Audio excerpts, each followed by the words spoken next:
possibly the worst gun control law, well, almost law, worst gun control bill in the country.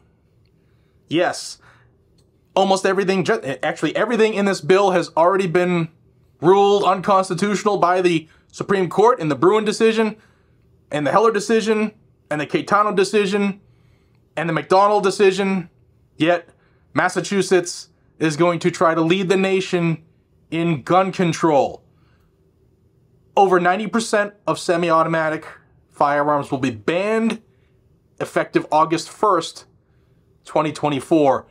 Let us discuss this bill. Now, the bill is H 4885, and it was in a committee for months, and it just came out of committee a couple days ago, and already in like 3 days, this past week here, it was forced through a vote in the state House and the state Senate.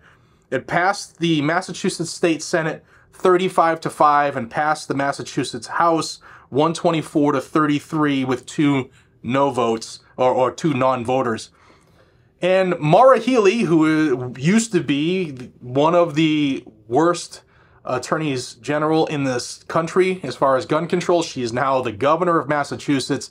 She's going to sign it. Why she hasn't signed it yet is kind of baffled a few people, but what we really think is she's waiting to have cameras, to maybe have Every Town for Gun Safety and maybe Brady and all these other Moms Demand Action. She's probably going to do a big ol' shindig, and of course she'll have some of the anti-gun cops there too in the background, because none of this gets enforced unless you have people with a badge who are willing to violate your rights. But let us discuss some of the things here. A couple quick snippets so you can see how it ranks to your state. I think this is going to be the worst in the nation. There'll be a couple of people who will say my state's worst, because this is just some of the highlights. First, a big thank you to RMA Armament for sponsoring the video. RMA's Level 4 plates, they call it the Model 1165, it's the new one. They're the lightest American-made Level 4 plate in the nation in its price range. It's 100% made in the USA from American-made materials. It's multi-hit performance with full 10x12 edge-to-edge protection. And it saves just about 3 pounds, which is roughly equivalent to 3 fully loaded AR mags. They have a ton of different styles to choose from, including female-specific plates. Check them out down below. Thank you to RMA Armament for sponsoring this video. All right, we're going to do a couple quick sections here, all right? First, Section 3 of the bill allows the use of EBT cards, which is, the state welfare, to purchase ammunition, but not firearms. Let's go to the assault weapons and large capacity magazines section. There's a few things we're going to discuss here, but it essentially bans all semi-automatic firearms. Why? Because assault weapon now has a 2-feature test, which includes a shroud. So any rifle that has a handguard and utilizes a detachable magazine, it's banned. You can grandfather your rifle if you have owned it and registered it prior to July 20th of 2016. Continuing on for assault-style firearms, there are 2 grandfathering dates. August 1st of 2024, when this will go into effect. Assault-style firearms and large-capacity feeding devices, well, they're banning the possession, owning, the offer for sale, or sell or otherwise transferring in the Commonwealth or importing into the Commonwealth that was not lawfully possessed in the state before August 2nd, 2024. But very rarely do I tell people, like, go out and get them now, but you're in Massachusetts, go out and get them now. Now, September 13th, 94, only grandfathers large capacity feeding devices that are kept on private property and only controlled by the owner, not on private property open to the public without express permission of the property owner. So you need to get permission. You get a permission slip saying you can carry your magazines, and you can see the other ones, but they must be stored unloaded and secured in a locked container when you're transporting them. And you can see the last one is mandatory registration for the firearms. And here's the other thing. If you have a pre-ban standard capacity magazine, more than 10 rounds, you can't even carry them in your firearm. That's illegal as of August 1st in Massachusetts. Yeah. Let's talk about privately made firearms. Well, anyone that knowingly participates in the creation, transfer, or possession of an untraceable firearm shall be imprisoned for no less than 12 months or more than 2.5 years. This effectively bans quote-unquote untraceable firearms completely. Now let's go into data.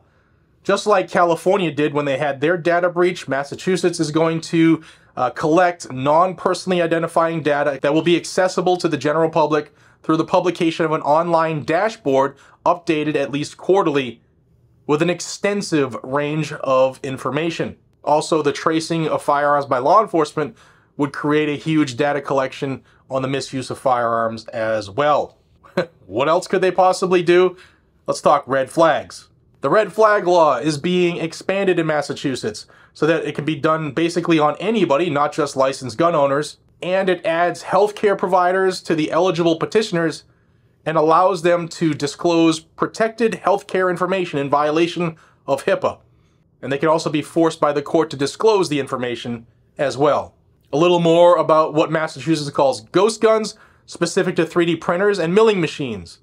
You must have a license to carry in order to use a 3D printer or a computer-controlled milling machine to manufacture or assemble a firearm. And here's the funny part. Massachusetts is banning the sale of 3D printers and CNC milling machines that have the primary or intended function of manufacturing or assembling firearms. They added to the prohibited persons. If you have a harassment or had a harassment order, you will be a prohibited person. It maintains and increases the range suitability. Now, suitability is very similar to what was struck down in the Bruin decision, yet Massachusetts is doubling down. Oh boy, the lawsuit's gonna be good. They're gonna be great. Private transfers. Well, Massachusetts, you can only do 4 private transfers per calendar year. And in Massachusetts, there's 2 versions of licensing. There's a license to carry, an LTC, or a firearms identification card, an FID, which is used basically for shotguns and rifles for hunting. Well, they can't transfer anything that's semi-automatic if they have an FID card. And it appears under this law that anyone under 21 that owns a semi-automatic firearm must surrender it. They add 2 prohibited areas. Prohibited areas are now defined as any place owned, leased, or controlled by the state, county, or municipal government, used for government administration, judicial or court admin proceedings, or correctional services, including the building, grounds, including parking lots, but excludes public land available for hunting. Any place used for polling, while being used for polling, also qualifies, including a 150-foot buffer of that building. There's new registration mandates. And here's another one, the roster. Massachusetts has an approved firearms roster. There's currently a lawsuit that's challenging that by Firearms Policy Coalition. But there's very specific firearms that are okayed for retail sale by an FFL. Now, semi-automatic rifles and shotguns are added to the roster because they changed the definition of firearm to include those. So, Massachusetts, as of August 1st, you can't buy a rifle or a shotgun unless it's on the roster. And you know how many guns for semi-automatic rifles and shotguns are on the roster? That many. 0. Now they're supposed to add or reference changes to this roster at least 3 times a year. But as of August 1st, all the semi-automatic rifles, all the semi-automatic shotguns will be banned because there's none on the roster. Changes to the storage laws in Massachusetts. Of course, that's required in the Kingdom of the Commonwealth. And surrendering firearms. If a license is suspended or revoked, all firearms can only be surrendered to law enforcement, who can now only transfer them to a licensed retailer that is a bonded warehouse. So you can't transfer those to a family member, a friend, just while you're dealing with whatever suspension revocation issue to try to rectify that. Can't do that anymore. Yeah, that's Massachusetts for you. This is the new bill. It's going to be signed by Maura Healey. There's nothing anybody in the state can do to stop that. It is unfortunate that Massachusetts continues to be despicable and unconstitutional, but the only thing that is going to stop them is to sue the piss out of them. And I know that the lawsuits are coming. So, Maura Healey, they're coming, and you're going to lose. All of you little unconstitutional heathens in Massachusetts, in the legislature, you're all going to get your teeth kicked in. And hopefully Massachusetts residents stop voting blue no matter who. That's what's gotten you to where they are, and things need to change. Guys, let me know what you think about this. This is just the highlights. If you want more information, I'll have a link down below to Gun Owners Action League, which is the state 2A organization that is fighting the fight there for this. And I'll have a link down below. Join them, support them. If you're a Massachusetts resident and you're not a member of GOAL, who else is doing it for you? All right, can't always depend on everybody else. You have to be a part of the fix.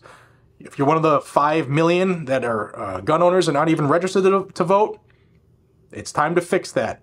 Guys and gals, I appreciate you. If you love the Second Amendment, subscribe to the channel. Hope you have a great day. Take care.